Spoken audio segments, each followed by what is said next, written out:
Então, muito boa tarde a todos e a todas. Damos as boas-vindas a todos, aos que estamos a ver o corpo e a todos os que aqui estão, de certeza, sem corpo, mas que nós ainda não conseguimos ver. Ainda.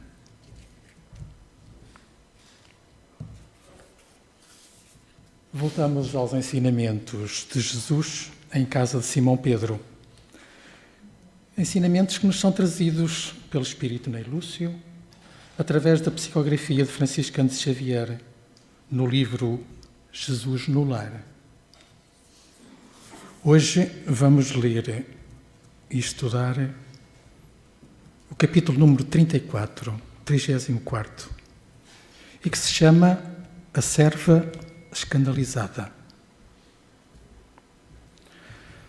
Naquela noite, em casa de Simão Pedro, Dalila, a esposa de Azor, que era um tecelão, ela estava muito triste, porque havia sido desrespeitada na praça pública por alguns publicanos de mau nome, justamente quando procurava praticar o bem, ajudando os irmãos que ali se encontravam mais necessitados. E então veio o ensinamento da noite. Jesus contou com simplicidade para todos os presentes e também para Dalila. Piedosa mulher, desejando ser mensageira do reino divino na terra, bateu às portas do paraíso, rogando trabalho. Foi atendida cuidadosamente por um anjo que lhe recomendou visitasse uma taberna para salvar 2 homens bons, mas desprevenidos, que se haviam deixado embriagar, dominados por insinuações insufladas por espíritos das trevas. No dia seguinte, a enviada reapareceu chorosa, explicando ao ministro do Eterno que lhe não fora possível satisfazer-lhe a determinação, porque o recanto indicado, a taberna, jazia repleta de jogadores a trocarem palavras obscenas e cruéis. E isto ela não aceitava. O anjo, então, mandou-a a um esconderijo em floresta próxima, a fim de socorrer uma criança desamparada. No dia seguinte, a emissária regressou, alegando que não fora possível fazer o trabalho, porque a caverna ocultava vários homens e mulheres seminus a lhe ferirem o pudor feminino. O administrador celeste, sem desanimar, designou-a para auxiliar uma senhora agonizante. Mas decorridas poucas horas, a colaboradora voltou ruborizada ao ponto de origem, informando que não pudera nem mesmo penetrar o quarto da enferma, porque na antecâmara o esposo da doente, falando com certa mulher de baixa procedência, projetava um assassino para a noite próxima. O prestimoso ministro do Alto, embora com algum desapontamento, determinou-lhe ainda o auxílio a 2 homens dementes situados em extenso vale de imundos. Mais uma hipótese, mais uma chance que o ministro do Alto dá a esta nossa irmã. Mas, no dia imediato, a serva escandalizada retornava célere, esclarecendo que não conseguira alcançar o objetivo, porquanto os loucos viviam impressionados com cenas de vida impura a lhe causarem extrema repugnância. O proposto do Altíssimo já tinha ouvido muito, mas depois de ouvi-la com manifesta estranheza, pediu-lhe então para amparar uma jovem que se achava em perigo. Em breve, regressava a cooperadora sensitiva, exclamando que a criatura em causa podia ser vista numa festa desregrada em repulsa condição moral. E assim, a mocinha não merecia a ajuda desta nossa irmã, pois ela tinha ido por vontade própria naquela festa, como ela estava enganada. E assim, a candidata ao trabalho celeste, atravessou a semana inutilmente, cultivando a ineficiência sobre variados pretextos e sobre variadas desculpas. Todavia, procurando de novo o anjo para solicitar-lhe serviço, dele ouviu a advertência de que se fizera merecedora. Minha irmã, continue por enquanto desenvolvendo o seu esforço nas vulgaridades da terra, no seu trabalho, em sua casa. Mas e porquê? Indagou a serva perplexa.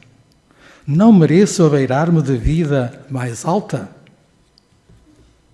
Tolerante, o anjo do alto lhe disse: minha irmã, seus olhos estão cheios de malícia.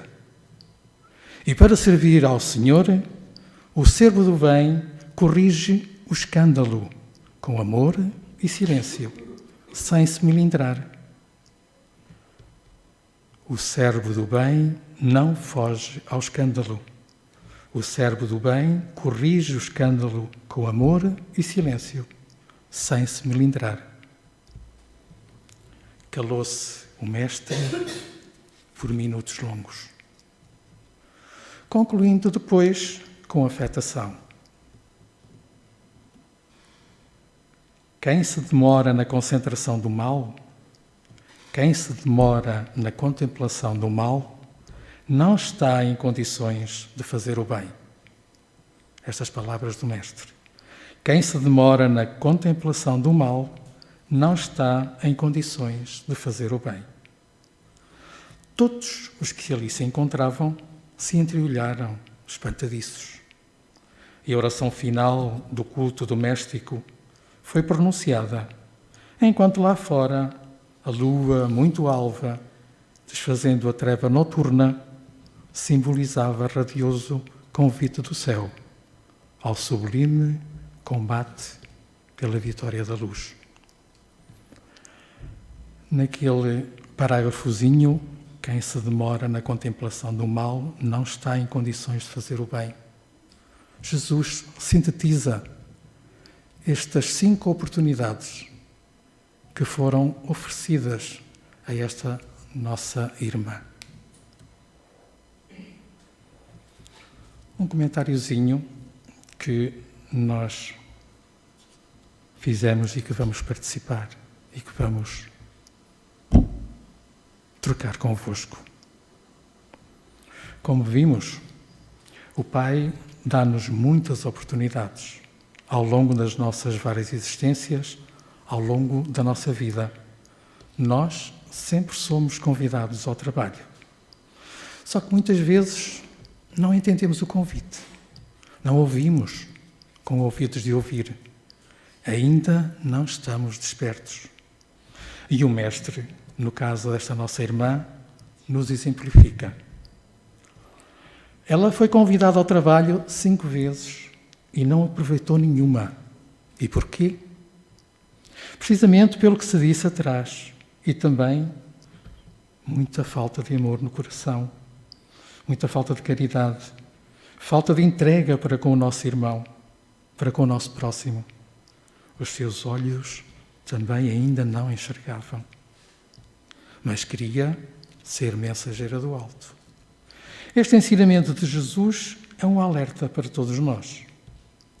É que nós, na maioria das vezes, queremos escolher tarefas e também, muitas vezes, consideramos-nos superiores.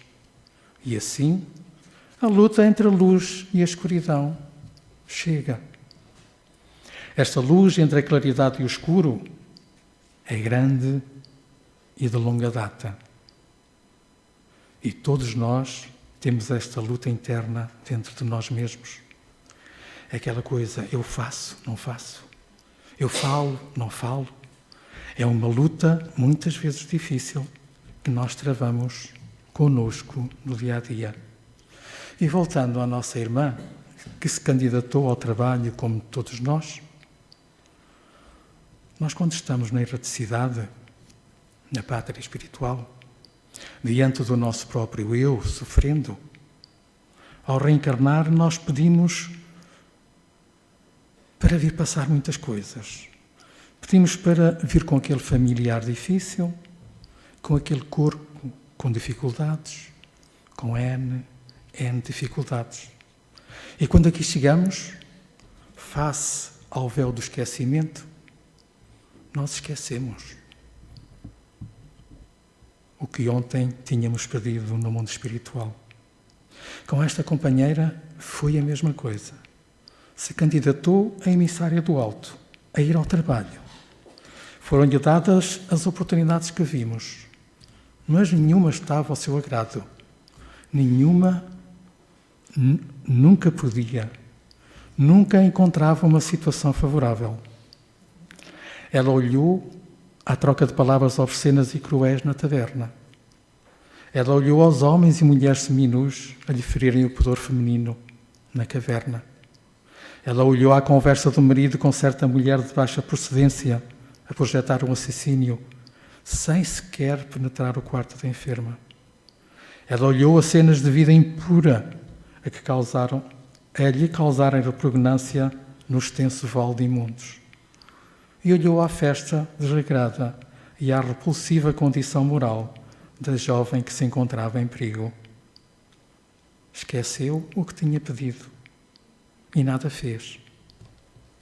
A sua bondade onde estava, a sua compaixão, a caridade, o amor ao semelhante não estavam lá. E então, o que ouviu do anjo do alto, quando lhe foi pedir mais trabalho? Minha irmã, seus olhos estão cheios de malícia e que para servir ao Senhor, o servo do bem corrige o escândalo com amor e silêncio, sem melindre. E nós? Ainda não vimos hoje o nosso próximo com malícia, com desrespeito, querendo o que ele já conseguiu na vida, querendo a família que ele possui. Vem o orgulho, o egoísmo, a vaidade, a inveja. Sendo que o maior prejudicado com esses pensamentos somos nós mesmos. Nós ainda não tomamos consciência que somos nós os mais beneficiados quando praticamos o bem.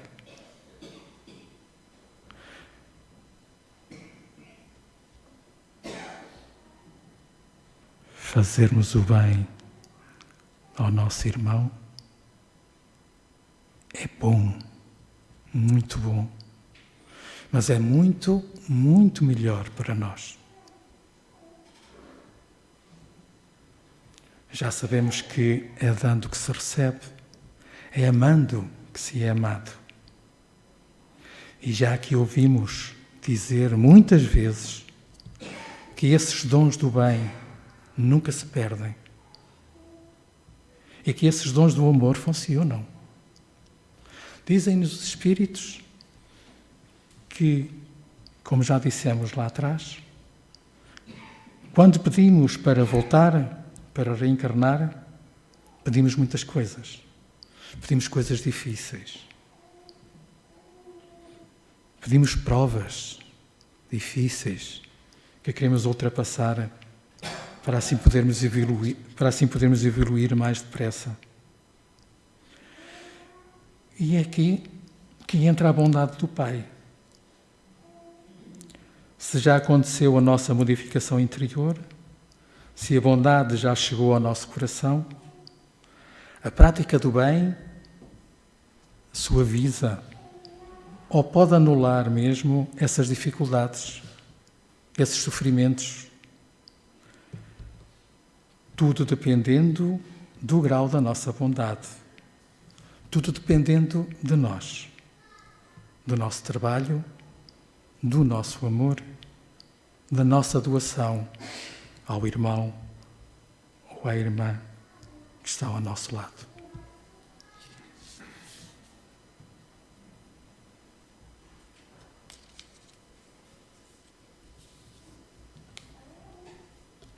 Então, que Jesus nos continue a abençoar e a fortalecer, para que amanhã, quando surgir o seu convite, nós possamos estar despertos para o abraçar com amor, com carinho e muito ânimo.